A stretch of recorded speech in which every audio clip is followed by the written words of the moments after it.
As a responsible person with growing concerns for your privacy and personal liberty, you want to know where we're headed and what you can do about it. We ask the experts what you need to do to take prudent and responsible action to safeguard your family's wealth and well-being, and what basic first steps will help you to be aware and prepared. ReluctantPreppers.com.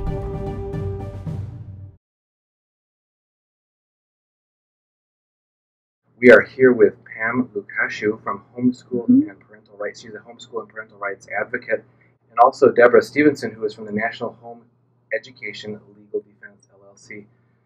Pam and Deborah, thank you for joining us here to talk about the importance and the last bastion of liberty of homeschooling and the rights of parents. Yes, Thank you for having us.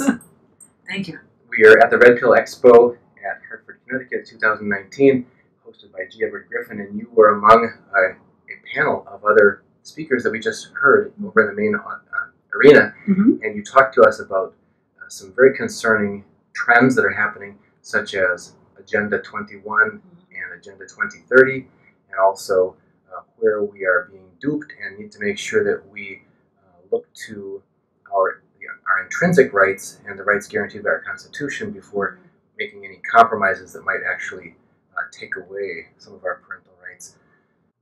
Well, I think the most direct attack that we've seen this year is the several bills that were filed across the country in different states that would have required mandatory home visits for children ages birth to 3.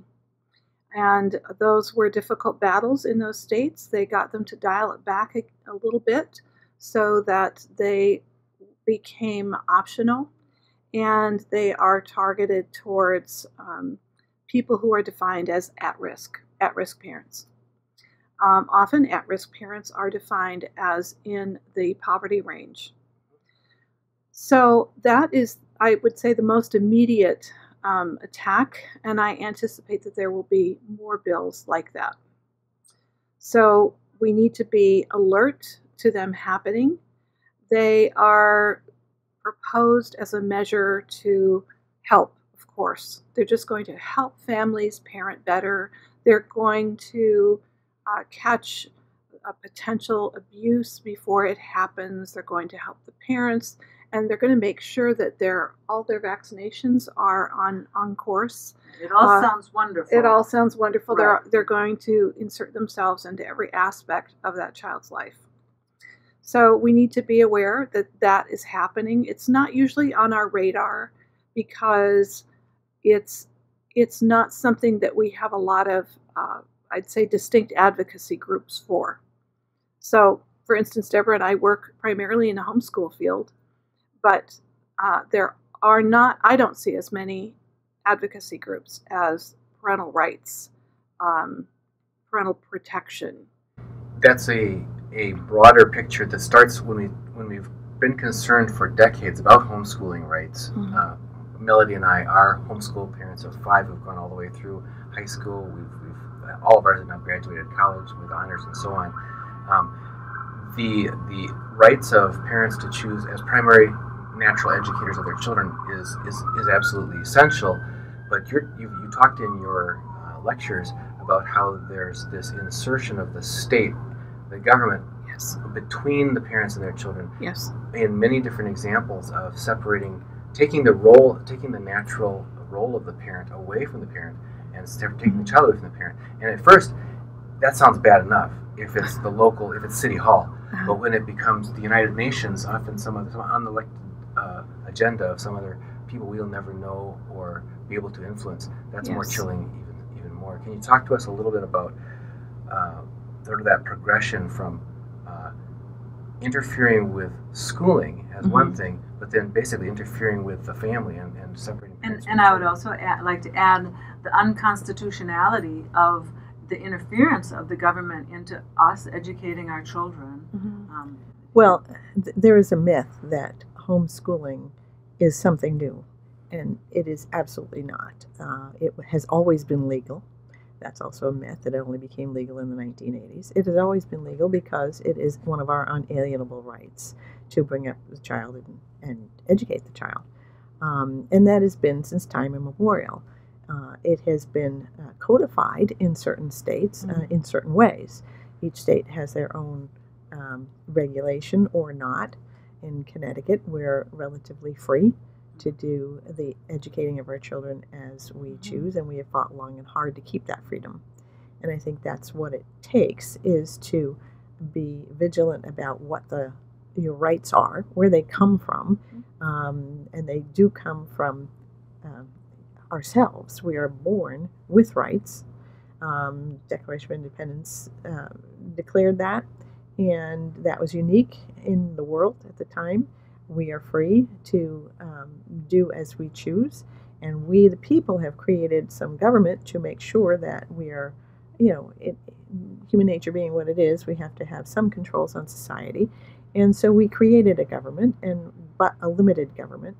And that limited government on the federal level does not include anything to do with parents. Those are our unalienable rights, and the federal government has nothing to do with them. And that's what we should maintain, if at all possible. The states, on the other hand, have intruded on our rights.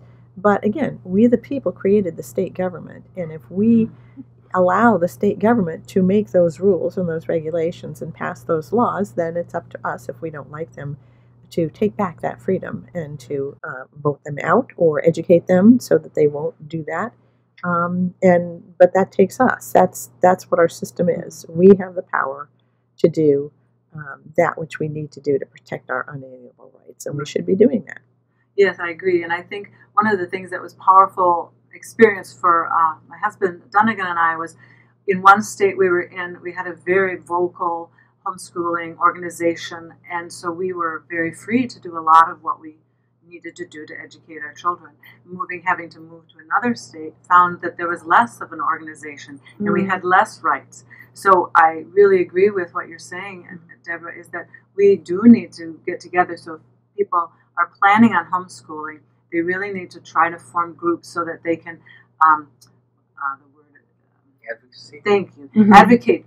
And also petition when we see laws that are trying to come onto the books. And in the one state we were in, they were very active, saying, please call your senator, please call your representative, and don't have this passed so that we're not restricted. I think that's an extremely good point. But it's also important not to rely on organizations. You have to rely on your own ability to discern what the law is and what it isn't. That may be tedious, it may be uncomfortable, but that's, as a parent, that's part of if you want to retain your right to educate your child in your own fashion, you need to do that and not believe everybody else. You need to make sure you know the law, you know how to look up the law, what your rights are, so that you can not be duped by anyone, by the government official or that says the law is this, or by an organization that says, we're here to help you, or by any attorney or anybody else, any even homeschool organization, locally.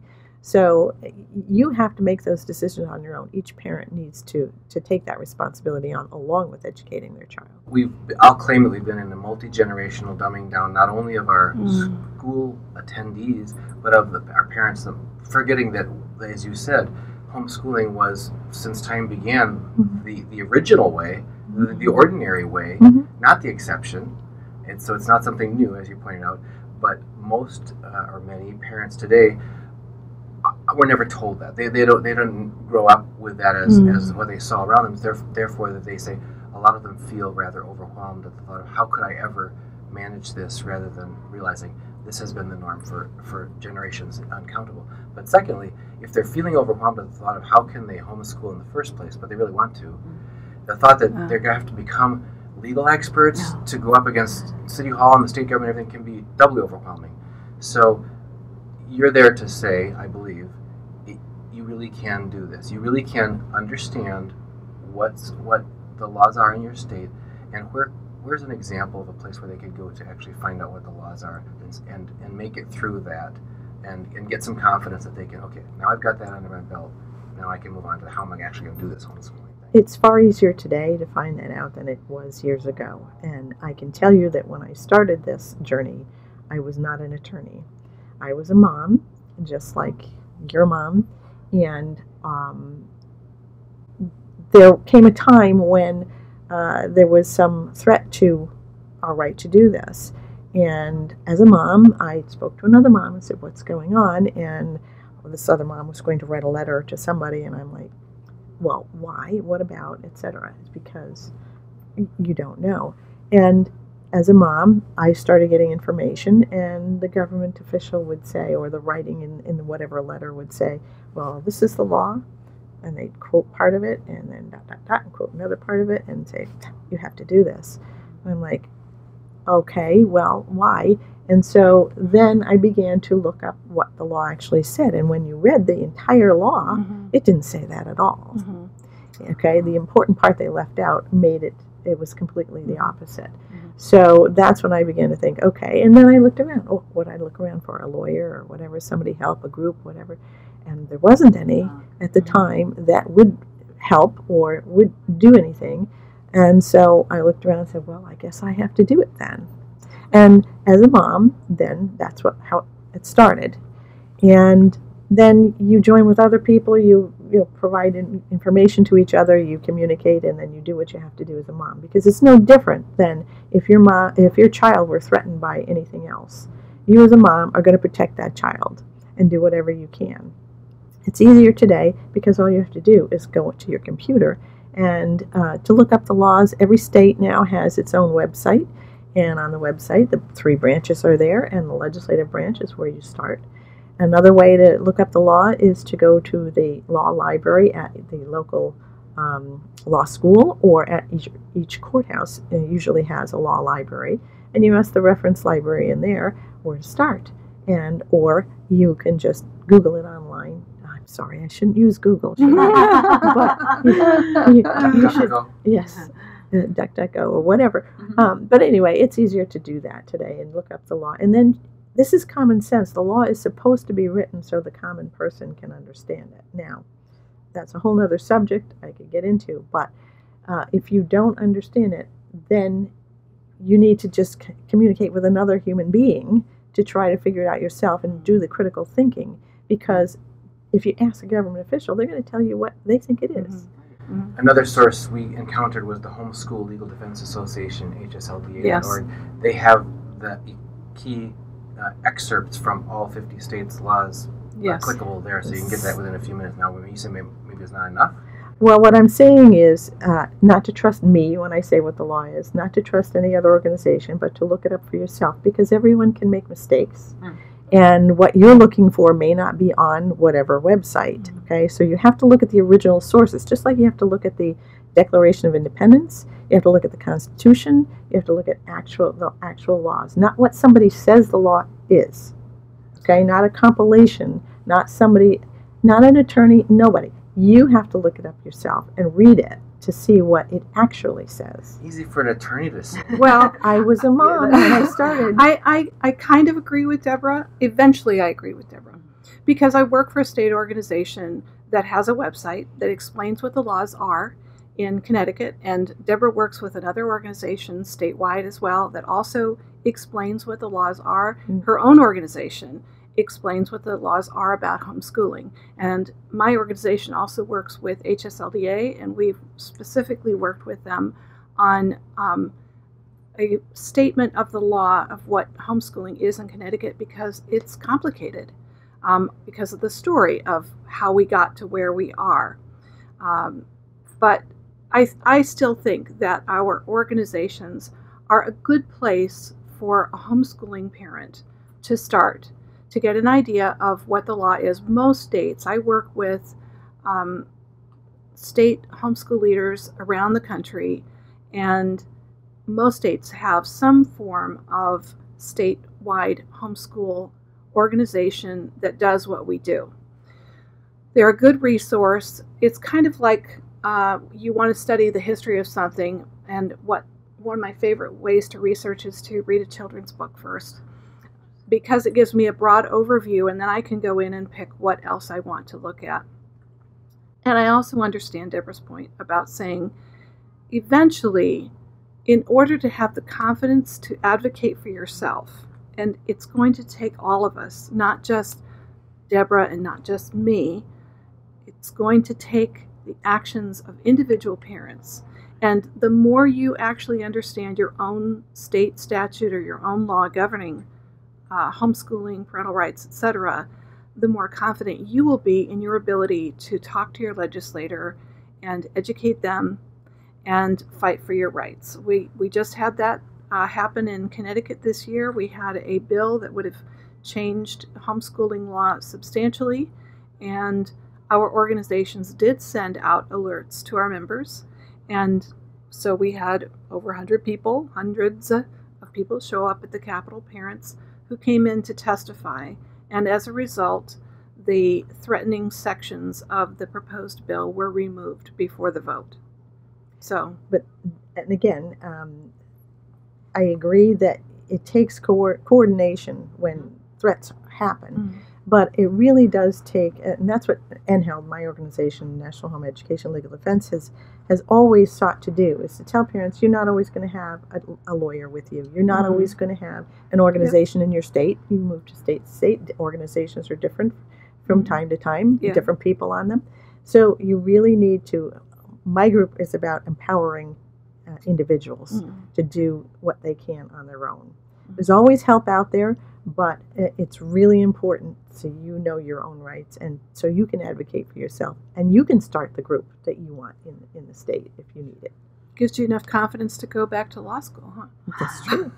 Right. I think, gosh, both really good points of needing to do a lot of work individually, but also maybe forming some groups. So, because as a collective group, we can do more at the government level to try to not let the government be so intrusive on our inalienable rights to homeschool, to teach our children. I think both are great. There is strength in numbers when it comes to influencing those tipping points where certain legislators may be uninformed, and it helps to realize, okay, there's a lot of voices speaking out here. I really better pay attention. You mentioned, Deborah, something that is a very sinister, but it's like a wolf in sheep's clothing, when there are good sounding bills or good sounding organizations that say, let's make this change to make sure we put in this compromise, or we put in this documentation that amends the Constitution to protect parents' rights. What is it that can be tricky about that we need to watch out for? Well, it depends on the agenda of the organization. It depends on the goals. And it depends on whether the organization realizes and thinks things through long enough to see the ramifications down the road. So one can be duped unintentionally, one can be duped intentionally. But again, that all goes to looking at things yourself and thinking critically about the issue down the road and what the ramifications are. If something sounds good, it may be very good, but it may have very long-range complications down the road that are not going to be good for you. So that's what I mean by each individual has to think for themselves, because, and it's true with anything. Anybody can tell you, well, let's do it this way. But if you don't think for yourself and say, well, if I do that way, what can happen? And think of those complications down the road, and then make a decision knowing all the facts that you can possibly get at the time. And I think that's really important, especially today when you see it in government and everywhere else. People are always saying, well, let's call this bill X, Y, and Z. That sounds so good. And it actually does the opposite. Yes. And organizations can do that too. Anyone can do that to you. You gave an example of parental rights can be tricky the way it's expressed versus saying, no, we already have, because it's not granted. Can you clarify that for us? Well, if we're talking about the federal government, Article 1, Section 8 of the Constitution we have given some of our powers and some of our rights up to the federal government to protect, so we can have all of our rights protected. Article 1, Section 8 of the Constitution grants to the federal government, to Congress in particular, certain rights and powers. But it does not grant to the federal government anything to do with education or with parental rights or with children. That is part of, according to the 9th and 10th Amendment, rights and powers that we have retained for the states and for the people. So anytime the federal government wants to say to you, whether it's an education law, pass an education law, well, how do they do that? They do that by using the taxing and spending power, not a direct regulation of education, the state has to accept money or whatever is being offered by the federal government in exchange for doing X, Y, and Z. And that's how you get education laws implemented in the states. It's the states that actually adopt the laws that the federal government wants it to adopt in order to get the money. But there is no direct right to regulate parents or children at the moment. And unless parents and children accept a benefit from the government, and then there come strings attached.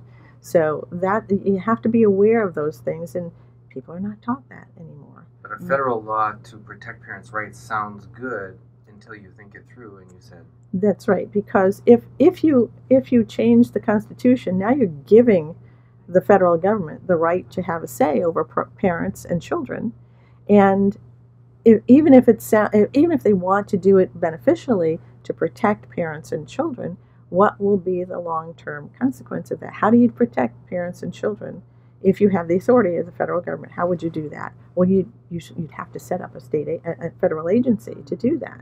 And what would that agency look like?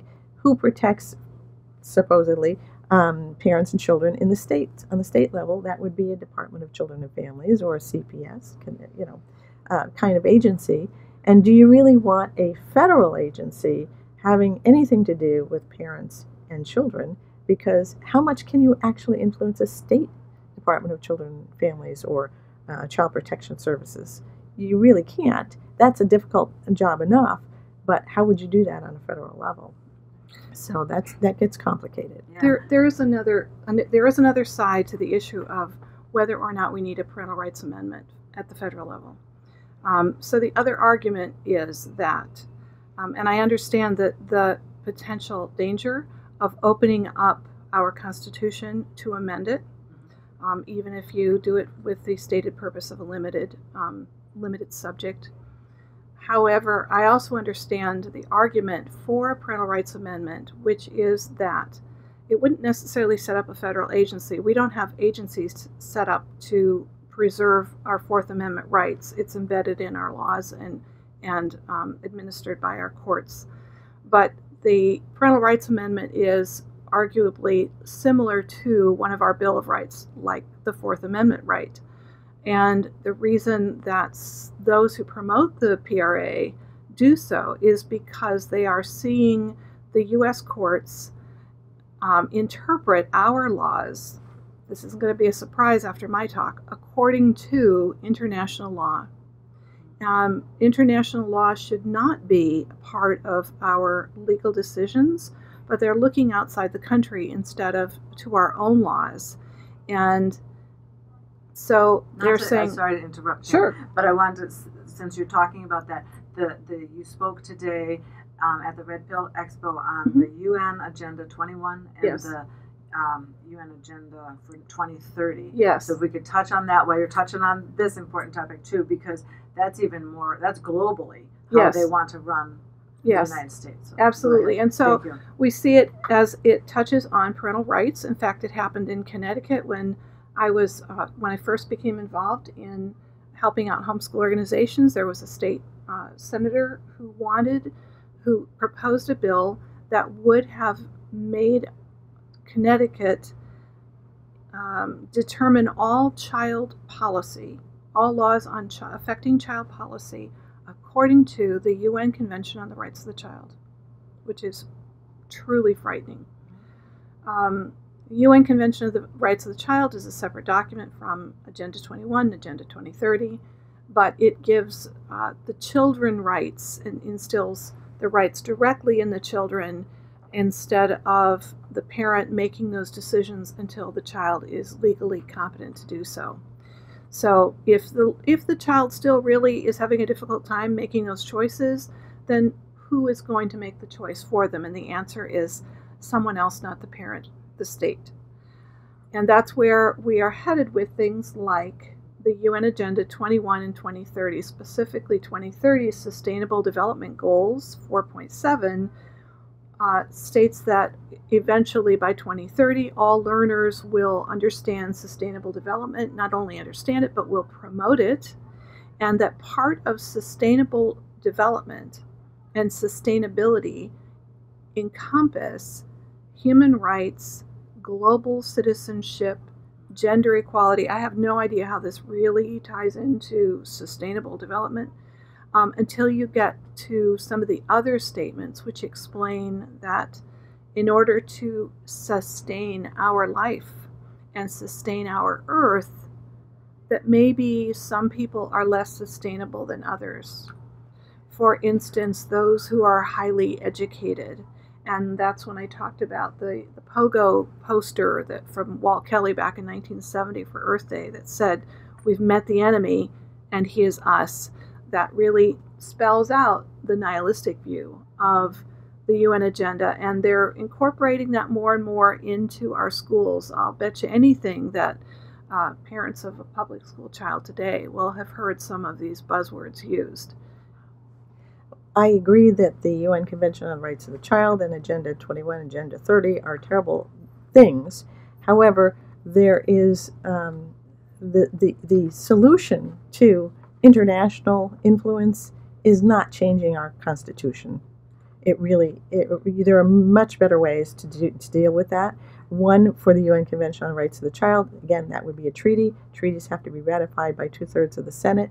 Easier to change the minds of 34 senators to squash that than to change our Constitution to grant a federal government powers that they never had before. So, there are two different points of view, right. But that's the position that we have taken. Okay. One thing we haven't touched on just now, but was quite unsettling that came out in your talks was about trends partly based on technology, partly based on a kind of an evolutionary approach to social norms about social and emotional learning, and about like the China Sesame social credit score, and how Facebook and Google in the U.S. are kind of participating in that. Can you talk to us a little bit about, because this goes beyond just the education system, this goes about conforming our thought and our behavior and our conduct based on external sort of pressures and decisions that are made outside of ourselves. Yes, we're not educating our children anymore just about how to do math or how to read. We are educating them about how to feel. There's a lot of focus on emotional development, on what is considered a good emotional practice, whether or not you're being respectful, whether or not you can be sympathetic, those kinds of things. And of course, when you start defining emotions, who's doing the defining? And those emotions are always being assessed and read via the social and emotional programming. If it is at the younger ages, it's being done by the teachers. But in the upper grades, where a lot of the curriculum is done online, it's really embedded in every subject. So the data that is being captured is being assessed all the time about how someone feels, not only about how the student feels, but about how the parent feels as well, how the family feels. What's going on in your home? How do mom and dad feel about XYZ? And you see, that's where you see these really bizarre quizzes pop up, like the one in Ohio, the teacher who, as a result of the uproar of the morality quiz she administered, decided to resign rather than face public scrutiny. And how are we seeing that playing out with artificial intelligence and on a grand scale affecting other things in our lives? Like, we've always had, well, not always, but for some time, people have worried about their credit scores in the U.S. Yes. But what's this social credit score that we're seeing evidence in China? What's the analogies of that in our country? The social credit score in China is used to manipulate and control people's behavior. And it's done not so much with a heavy stick, but through our natural human tendency to want to be accepted. There is a heavy stick as well, because if you have a low social credit score in China, it will restrict your ability to take out loans, to be able to stay in an upper class hotel. Specifically for travel, millions of Chinese in the past year have been denied the ability to get on a plane and travel. And the scoring system is a part of the technology, as someone was explaining to me today after the talk, where they can, because they have a lot of facial recognition surveillance in their smart cities, so people are literally being watched all the time and tracked. So someone who has a low social credit score, they can notify the other people in an area that they're near someone with a low social credit score, so that that person can essentially be shunned. And they interviewed a Chinese man who'd seen his own score go down because he'd given a loan to his friend, and his friend had a low social credit score. And so the way that he was building it back up was to pay money, and he was working very hard to save money and keep on paying. I don't know how much more he had to pay to bring it back up to the level where he was before, but as a result of his association with his low score friend, he had not been able to fly. He had to get in, travel by bus and that kind of thing. It was very inconvenient, and yet he learned his lesson, and he spoke in favor of the system. This is a multi-headed beast because it's playing on our human nature to be concerned about sort of tribal belonging. Yes. And it's short-circuiting our ability to use logic and reason and to think critically, as you were describing, is so important for even parents to be able to do, instead of appealing to emotion. We've certainly seen that playing out in the millennial snowflake and other phenomenon in recent, if people are rioting after an election because they don't like the outcome, but then you're supposed to be sympathetic with them because they're upset, or providing safe spaces on campuses. So there's all these, it sounds like it's accomplishing multiple. And then there's this surveillance. You mentioned in your talk about even students in classrooms being surveilled for facial recognition, yes. Emotion. Yes. In China, the facial recognition software scans the faces of the classroom students every 30 seconds and is able to identify 6 emotions. That's part of the AI that will be developed here in the U.S. as well. Right now, facial recognition software, as it's being rolled out in the United States, is to specifically identify the individual. So it's promoted as a way to enhance school security. In the Texas school where it was brought in, and then in the New York school as well, they say, well, it's going to be able to identify someone who is on the list of people who shouldn't be in school, either because they've been banned or because they're on a terrorist watch list or because they're walking into school with a gun. They have not answered the questions about what happens if they're wearing a mask over their face. Just a mask might tip them off. You don't know. But how long will it take the police to get there once they notify the system? Well, we've been speaking with Pam Lucashu, a homeschool and parental rights advocate, and Deborah Stevenson from the National Home Education Legal Defense, LLC, at the Red Pill Expo. Yes, and I just wanted to say that if you're interested in hearing more of their talks that they gave at the Red Pill Expo, you can join the Red Pill University. Yep. And I think Pam, you said it's about $25 a month, but then you'll get the whole Red Pill Expo speakers from current and previous years. Yes, and Deborah Griffin told us about. So thank you. Yes, you can access the archives of the videos. Yes. Thank you so much. Oh, thank you very much. Wonderful. It was very nice to meet you and be able to talk to you.